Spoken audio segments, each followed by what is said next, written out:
শস্য বেচেন, এই শস্যের টাকা কোথায় যায়? আপনি যখন চিনি কিনেন সরকারকে টাকা দেন, যখন আপনি তেল কিনেন সরকারকে টাকা দেন, আপনি কোনো জিনিস যখনই কিনতে যান সরকারের ভ্যাট আপনি দিয়ে দিচ্ছেন সেখানে। আর এই টাকা গত 15 বছরে এই লুটেরা পরিবার, এই ফ্যাসিস্ট পরিবার এ দেশকে চুষে খেয়েছে, যারা সমস্ত অর্থ তারা দেশের বাইরে নিয়ে চলে গেছে। প্রিয় বন্ধুরা, আওয়ামী লীগের কথা বললে তো আরব্য রজনীর মতো 7 রাত 7 দিন কথা বলা যাবে। এই কাঁঠালবাণী শিশুদের নিস্তার দেয়নি, এই কাঁঠালবাণী প্রতি মহিলাদেরকেও নিস্তার দেয়নি, বৃদ্ধ মাকে নিস্তার দেয়নি। আমার বিএনপি দলের নেতাদের একটি শুধু অপরাধ ছিল, তারা গণতন্ত্রের জন্য রাজপথে ছিল, তারা উন্নয়নের বিরুদ্ধে ছিল, তারা জুলুমের বিরুদ্ধে ছিল। প্রিয় নেতৃবৃন্দ, কথা হচ্ছিল কৃষকদেরকে নিয়ে। আগামী দিনে ইনশাআল্লাহ বিএনপি ক্ষমতায় আসবে এবং আইনের শাসন প্রতিষ্ঠা হবে, কৃষকদের জন্য সমস্ত কাজ করা হবে। আমি ফজলে হুদা যদি কোনদিনও দায়িত্ব পাই, আমি এটাকে ক্ষমতা বলি না, আমি বলি দায়িত্ব।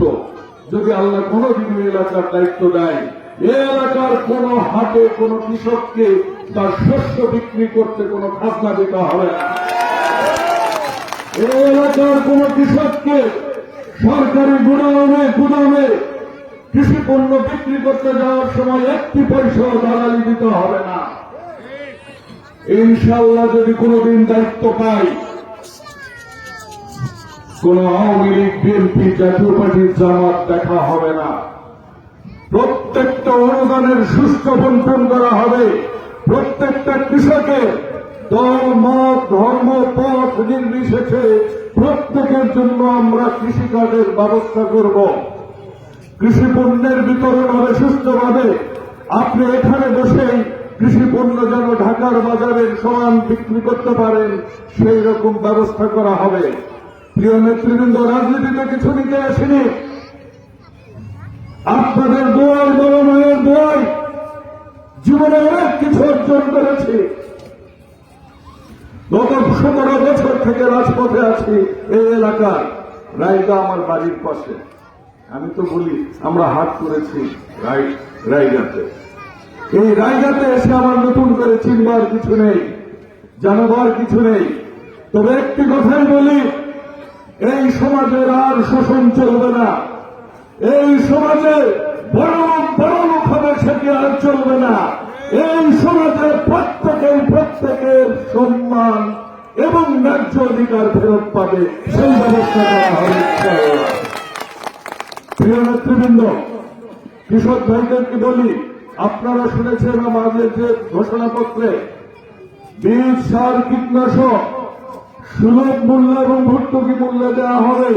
এটি নেওয়ার জন্য কোন নেতার চামচামি আপনাদের করতে হবে না। কৃষি পণ্য মারার জন্য আপনাদেরকে জায়গা ব্যবস্থা করে দেওয়া হবে।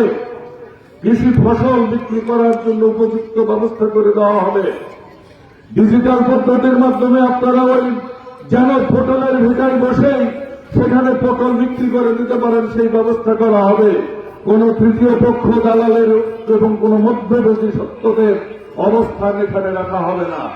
কৃষকদের উন্নয়নের জন্য আমরা প্রয়োজনে কৃষিকাজে যেসব কৃষি শ্রমিকেরা নিয়োজিত, তাদের সুস্বাস্থ্যের জন্য সুষম খাদ্যের বন্টনের ব্যবস্থা আমরা করার চেষ্টা করব। প্রিয় বন্ধুরা আমার, আজকে একটু বাংলাদেশের বর্তমান অবস্থাটা তো বলতেই হয়। বিগত 15 বছর